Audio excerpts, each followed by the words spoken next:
My name's Thomas Waddle. This is the Whisky Sour Hour, and this week it is, a lot of headlines talking about how the Dark Knights are coming in, and I thought that's a bit of an exaggeration, and then I seen this headline and it gave me real anxiety when it came to the fact that there'll be no more 8 o'clock plus sunsets until April 2026, which was a bit scary, I'll be totally honest with you. And it made me think, that means the summer movie season is over. And one of the thirst traps, one of the first videos we done on the show was looking ahead at the films that are coming out. And I think this summer, I'll be honest, it was a little disappointing, probably from a financial standpoint when you look at some of the budgets, the films that came out, especially when you look at the fact that there was only one superhero movie that got over 600 million at the box office. And I know we're living in a post-Endgame, post-COVID time where the budgets are still as crazy as what they were pre-COVID, but the money that they're bringing in, because people know if you go see a film, it's going to be out within, I believe some windows are as short as 45 days, and if it's a really poorly performing movie, it's going to be out within 17 days if you're Universal. So the box office themselves probably aren't as impressive when you look at something from like 2013 up until 2019, but there's reason to be hopeful, and I've picked 5 because over the summer, you try and get to as much cinema as you can, but at the same time you want to be outside and enjoying it, and there is nothing better sometimes than being in a nice, well air conditioned, theatre. But the actual films themselves, some didn't justify me going to see them, which I suppose is indicative of what we were just saying there.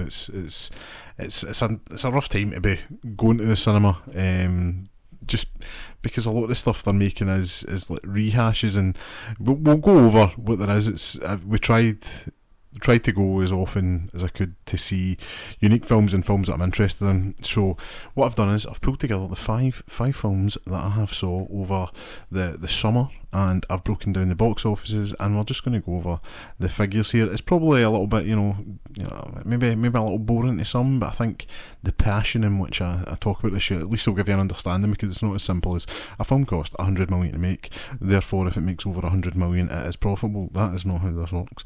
It's usually its profit is deemed to be in the kind of profit is when it makes 2.5 times its budget back. So it could be north of 300 million, and I'm saying that if it was like 100 million, it could be north of 300 million, purely just because yourself, you can get a film that's not marketed at all, and then you can get a film where you feel like you can't get away from it. And I don't think it happens as much. I remember back in the day, I think it was X-Men 2, it was your Kellogg's, whatever, Kellogg's crunching up cornflakes or whatever it was. Probably that's probably a bit too adult. It was maybe like Ricicles or something, really one that the kids are going to gravitate to, and it was, you got like X-Men dog tags. I remember getting like the Wolverine and the Cyclops ones, but when you got them, you couldn't hide for these things. Back in the day, like Spider-Man, it was everywhere, and I think you don't really see that much marketing. It's mostly all done online, I think. So yeah, the price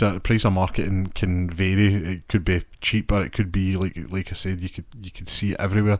When I was in New York back in March, I felt like every billboard was for like the Righteous Gemstones.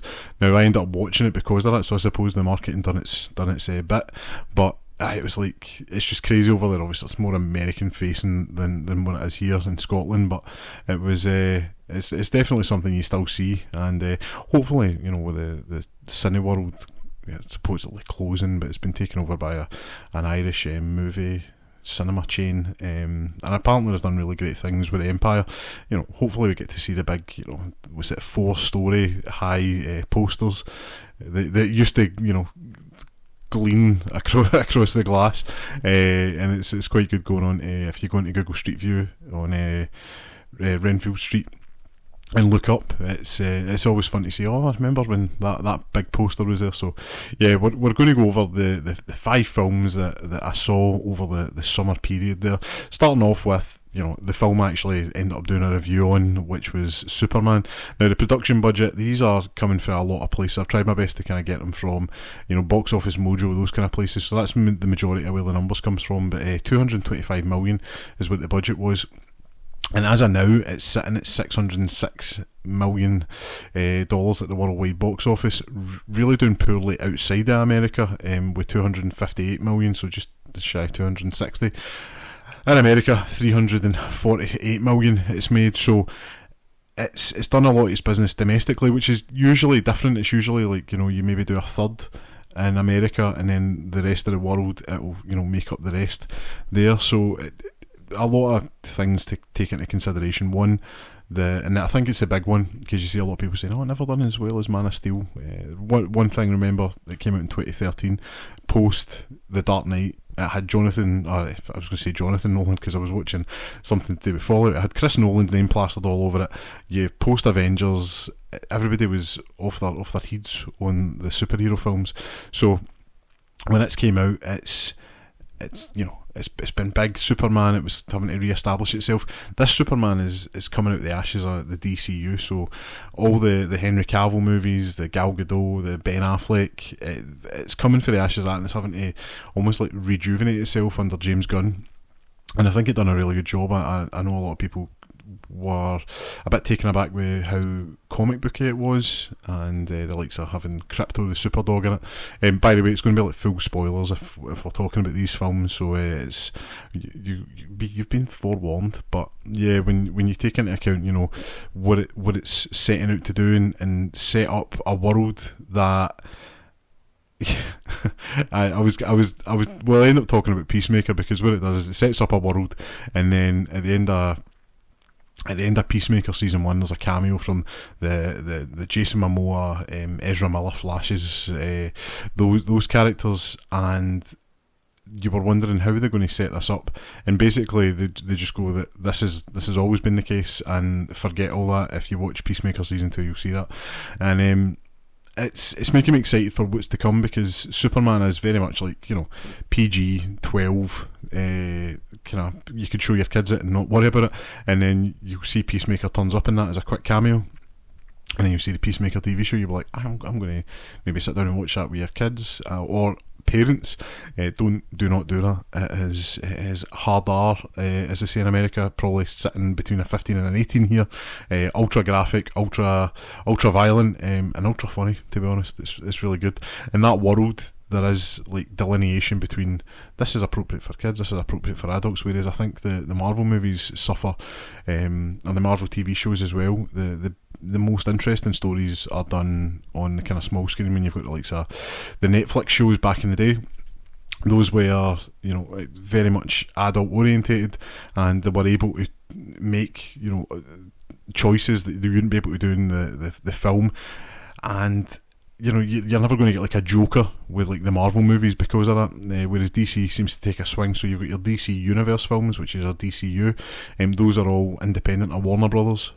And then you've got the likes of Elseworlds, which is like, if anybody that reads Marvel comics, you ever think of like Marvel Comics What If, and it's like, what if Iron Man was not blown up and never had the shrapnel in his chest, that kind of stuff. Elseworlds are very similar. You have stories that are self-contained, that their own thing, and that's where obviously the greatest film of all time, The Batman, is going to be in the Elseworld stories. If they do, not that they're going to, but if they've done like a Joker 3, that's where that would take place. It's its own thing, it's self-contained, you don't need to worry about it. The books themselves are actually really good if you get a chance. If anybody wants a really good Batman comic, Gotham by Gaslight, goodness gracious, Gotham by Gaslight is exceptionally good. Arkham Asylum is a cracking read as well. Grant Morrison, who we've spoken about previously in the show, it's a fun time to be a DC fan. Obviously Peacemaker, like I say, is on the now. It's the setting up what's to come. You've got lanterns down the road, and as I say, I think the bedrock set up by Superman is just is great. I really can't wait to grab the 4K Blu-ray. I'm sure Lauren listening to this will be raging at the fact I'm talking about more physical media. We're packing for moving a house, so it's everything's put away and I'm already planning, this is what I'm going to do with this extra space I've got. So yeah, I'm looking forward to really watching Superman again. You can get it digitally at the moment if you go into any of your Apple or where else would you get it? Amazon, YouTube, Google is usually where I do my business. So yeah, so it's on there, well worth a watch. It's a laugh. Just go in and have fun. It's one of the few movies recently where you can go and come out and say I actually feel better after seeing that, because there's been some pretty I don't mean low as in like, this is bad. I mean low as in like, God, that was a bit of a downer of an ending. So yeah, Superman, 606 million. I thoroughly enjoyed it, and I totally recommend going and watching it. And if you can get a cheap rental, a wee $5.99 rental deal, by all means pick that up. And then remember, don't watch Peacemaker with your mum and dad. It's try and keep that one to yourself. The first film that kind of kicked off the summer for me, way back in April there, you had Sinners coming out, period vampire, depression, segregation, Jim Crow, vampire movie. I mean, those are things that are just checking boxes. I'm like, I'm interested in this already. I remember being a bit down on it at the time, which I think I went in with the wrong expectations. I went in expecting I was going to say Five Nights at Freddy's. I've not even seen that. I just know the games. I went in expecting, From Dusk Till Dawn, and it's not like that at all. It's probably got a more.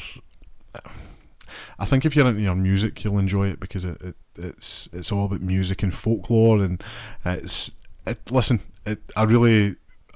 harsh on it. I do actually quite enjoy it. I'm looking forward to watching it again.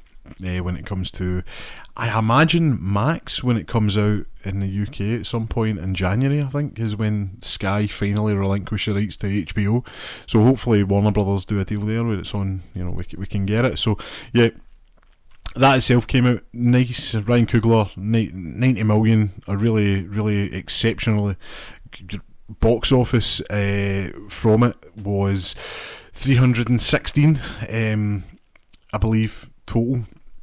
The actual box office numbers, I think if you're wanting to do like a good budget for me with films, we mentioned back, goodness, right, I'm going to start this again here. We mentioned Superman, it was 225 million. That to me is astronomical. That's why you're getting people saying, it's been a bit of a box office disappointment.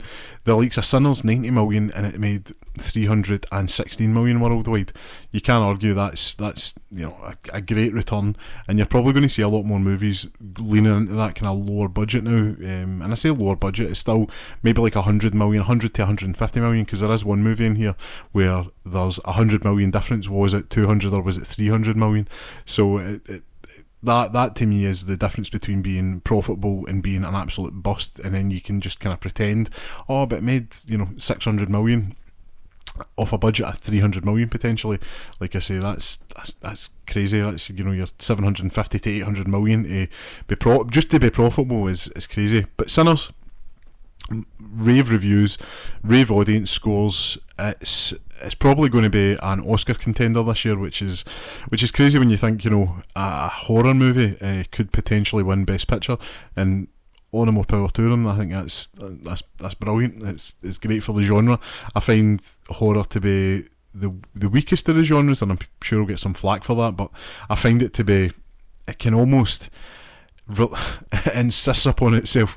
It's almost at the point where it's like, what you're expecting. It's going to be jump scares, it is going to be just a slasher flick, that kind of stuff, and it takes something that's a bit different. And we have two horrors in here, which isn't normally my kind of thing. Sinners already out. The deal that Ryan Coogler got with Warner Brothers is the rights revert back to the estate of Ryan Coogler in 25 years. That's a crazy deal. How many companies do you know that are doing that? And I mean, crazy in the best possible way.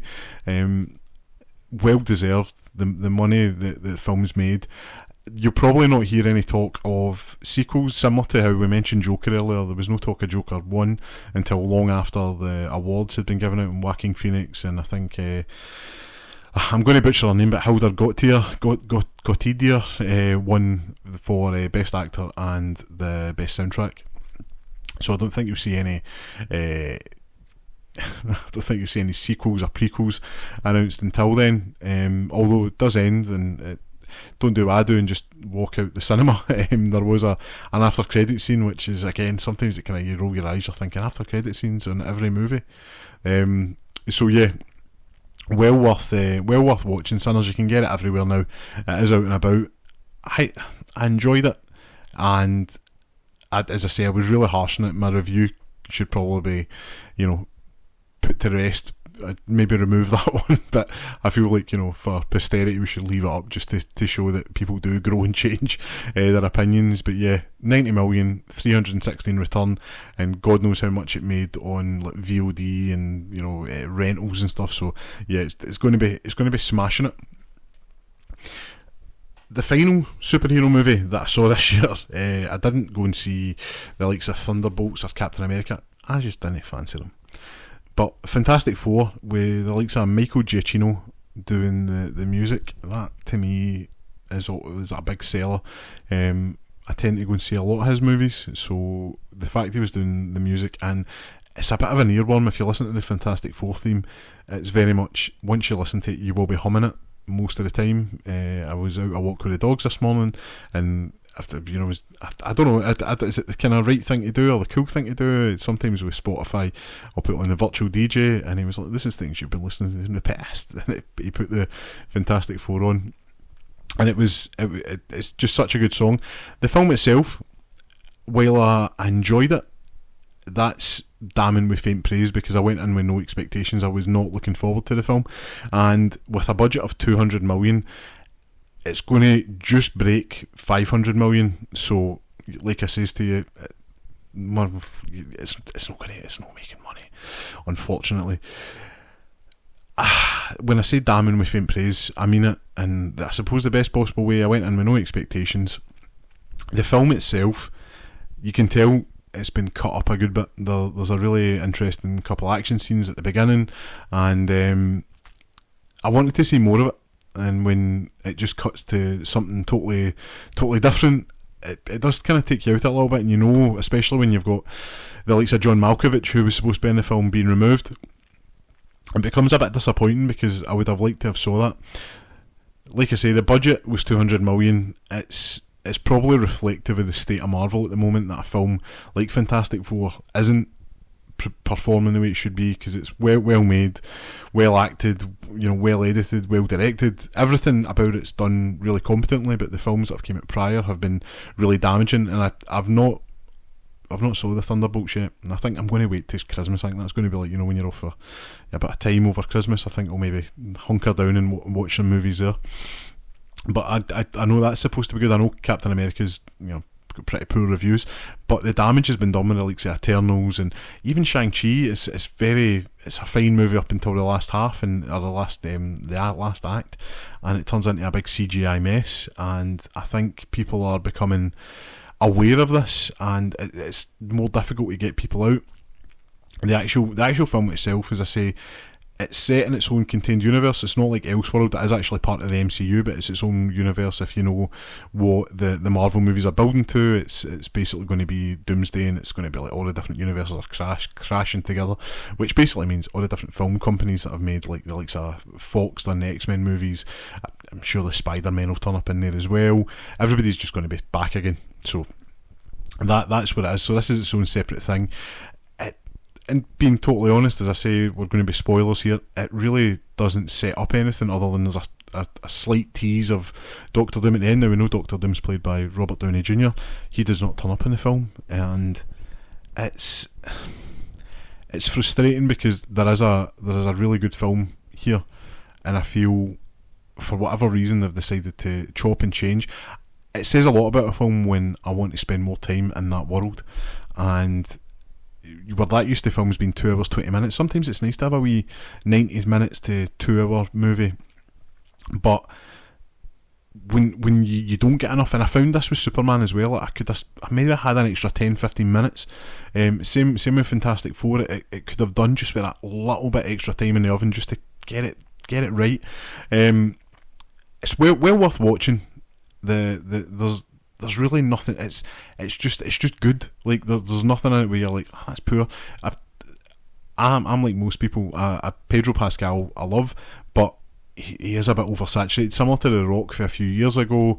You know yourself, there's the Chris Pratt turns up in a lot of films, or a lot of films back in the day. You're just like, right, I need a wee break here. Pedro Pascal's like that now. He's in a bit of everything, and he's even in TV because he's doing obviously The Last of Us, and it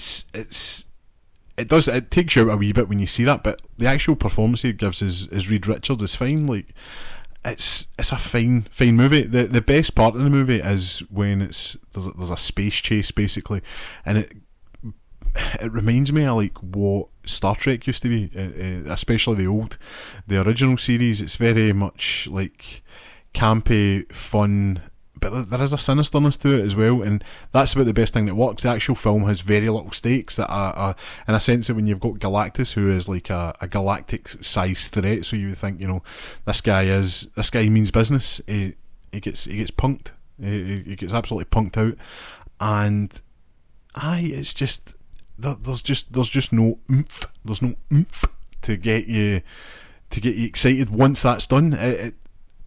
It's just a good film. It's like a solid 6.5. Like, and I think that's absolutely fair. On my rankings, that's like a good or around good. I wouldn't go any higher than that. I think the characters have real potential, and I actually do look forward to seeing what they do with Doomsday, which at the time of recording, I think when originally we were talking about it in previous episodes, I don't think the change had happened, as in the date change that was originally supposed to be coming out around or before Spider-Man, which is, so I think it was coming out in May, and they've pushed it all the way back to next Christmas.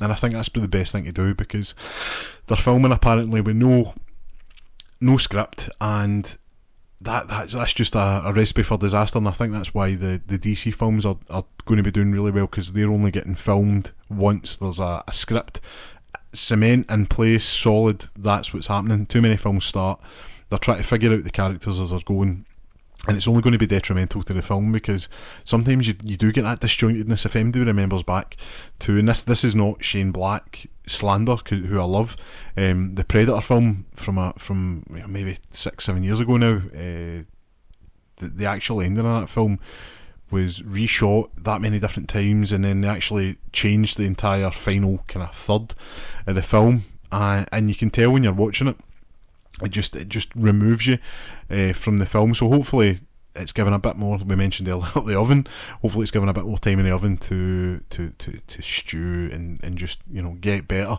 But yeah, Fantastic Four, it could have been better, but it certainly wasn't the worst.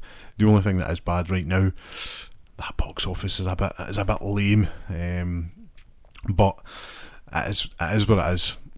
The most recent film that I actually saw was a little film called, I was going to say Sinners, but it's actually Weapons. Again, second horror film that was saw this year. Not a genre I tend to frequent, but I'd seen the trailer, one trailer, that's all I needed, and the director is Zach Krieger. We've mentioned him before. He directed a film called Barbarian. Outstanding. The best horror to me is the best when it's like almost self-aware, and it's not bordering on parody, but it just knows what it is, and it plays with your expectations. Not subverts them totally, but it takes what you think you want and then it'll twist it. And I think Zach Krieger really done that well with Barbarian. There's a twist about halfway through that film that totally recontextualizes everything, and it goes a bit off the rails in the best way. I mean, it is batshit crazy. So when you're watching it, it's just an absolute ride. I believe it's on Disney Plus. If you haven't saw it, go out and watch Barbarian. It is incredible. The Sinners, I keep saying that. Weapons is the follow-up to that. On a budget of 38 million, it's just crossed 210 million as of now. Still in the cinema, so it's got money to make. Probably going to end up around 250, I would imagine. That is wild, and that's what we're talking about. These kind of middling budgets. 100 million or less, you know, you can be making a huge profit, and it made its money back and was probably profitable within a week and a half of coming out, which is insane. The film itself, and this is one I'm not going to spoil just because it is so good. The film itself is basically a class of children disappear in the middle of the night all at the same time. That's all I'm saying. It is a wild ride. I got Lauren to go because I says it was a thriller when the reality was it's supposed to be a horror. I don't think it's really scary. It has some kind of, it's good.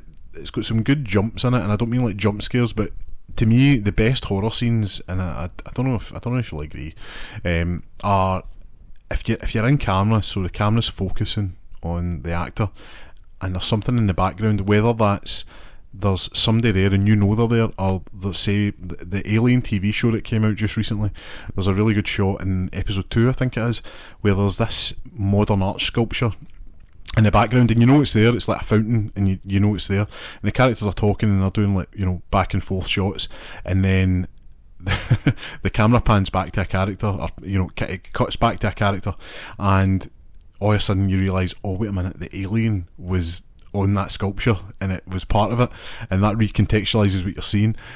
There's quite a few shots in this that do that, and weapons, and those to me are like the kind of creepiest ones. Again, plenty of batshit crazy moments in this. The way it's also set up is different. I thought it was going to be quite linear, and it's not. And this this isn't a spoiler or anything, but it's basically like, if you imagine it like you know, a day in the life of, it will play with a character and then go back to the beginning of the day and recontextualise. I keep saying that is the word of the day. Every time I say that, take a shot. It recontextualises what you know the characters to be or to be doing. So it's the most recent film. It's still in cinemas, and it's the one that benefits the most from not knowing anything about it. So I don't want to say any more than that. It's really successful. This is the one they're talking about. Oh, we're going to do prequels and spin-off. Well, pump the brakes. Let's just, you know, sometimes it's good just to have like a one-off, and sometimes unanswered questions are the best. You know, like where did the aliens come from? We're talking about aliens. Like, I like Prometheus and Alien. Like, what is it? Alien it begins with a C anyway.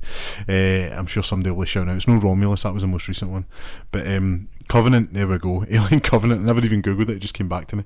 But we don't need to know the origins. I don't think. I think they're just, it's an animal and they're scary enough as it is, right? But this film, Weapons, is well worth a watch. It'll probably be out around the right time, so if you're wanting a good Octobery spooky double header, I would do Sinners and Weapons.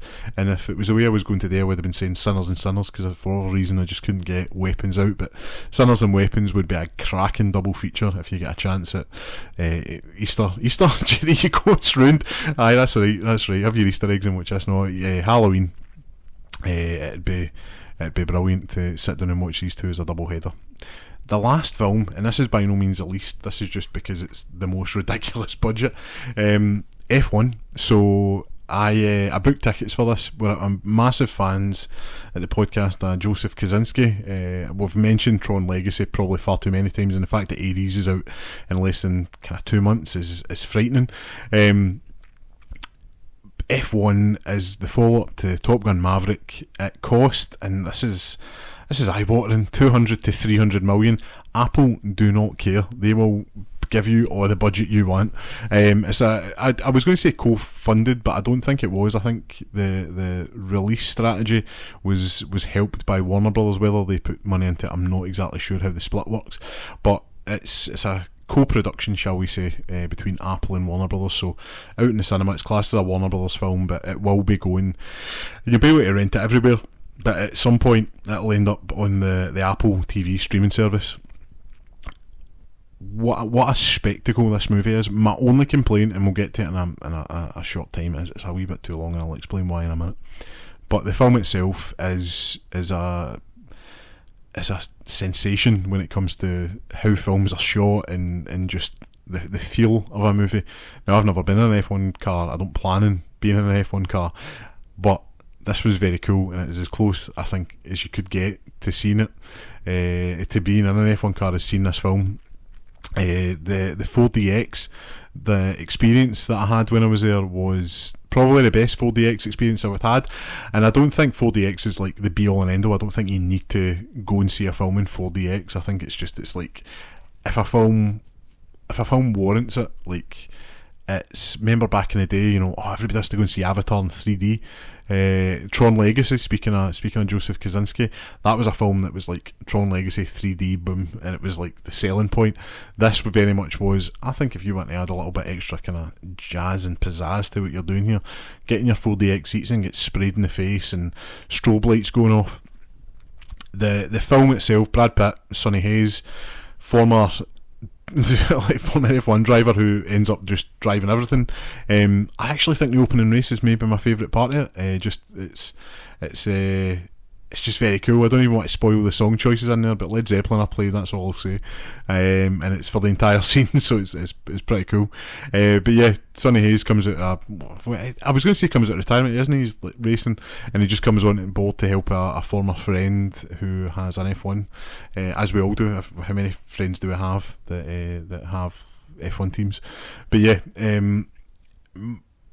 my only issue with this film, and it kind of galled me at the time, it's probably about 20 minutes too long, and I mean that in a sense that it does your tropes, it does the things you expect in a racing film, or a sports kind of drama. The teammates don't get along, and then you think they've made up, but then still don't get along. There was no need for that. There's a bit in this film where there's a big crash basically, and for like 20 minutes somebody's recovering, and you're just thinking, this didn't need to happen. You could have cut this out and went straight to the last race, and it wouldn't have affected the film really in any great way. I don't think there's a bad performance in it at all. I think Brad Pitt just oozes charisma. He's a leading man. This is your quintessential blockbuster. I was trying to think of a way to fit and recontextualise, and the people who are playing the drinking game would have really suffered for that. But it's your quintessential summer big movie, big bucket of popcorn, just blockbuster movie. They don't make them like this that often, so to see it was very cool. I would try and see it in the biggest screen you can. I think it's getting IMAX replays now and again. I would look out for it and try and get it. It's one of those ones that makes your bones shake, just some of the sound design. If it doesn't win an Oscar for at least something technically, then I think that's a bit poor, but certainly the way the races are shot, and it feels authentic. I think that's the main thing about it. It feels really authentic when you're watching a film. As I'm not a fan of F1, I don't understand the rules. I think obviously you would decry it as being, this is absolute crazy. The film itself is just very watchable and very fun, and again, that Christmas time when you're having a bit of downtime yourself, this is going to be certainly getting watched again. And I think the excitement there. We've actually spoke about the box office. So we'd mentioned earlier like 200 to 300 million. I'm not exactly sure. There's several sources here, and I can't find exactly where it is. Now there's Reuters and, as I say, Box Office Mojo. But 200 to 300 million. The film itself has made 607. I imagine it's probably not going to make a profit, but Apple TV aren't really known for making profitable blockbuster films, so I think they'll be over the moon with where it gets here. It'll probably draw in a lot of viewers to Apple TV itself when it goes on there. It's probably going to make a lot of movie in the ancillary market, so that's your PVOD, if you're going to watch a film on airlines, that kind of stuff. That's the kind of ancillary market.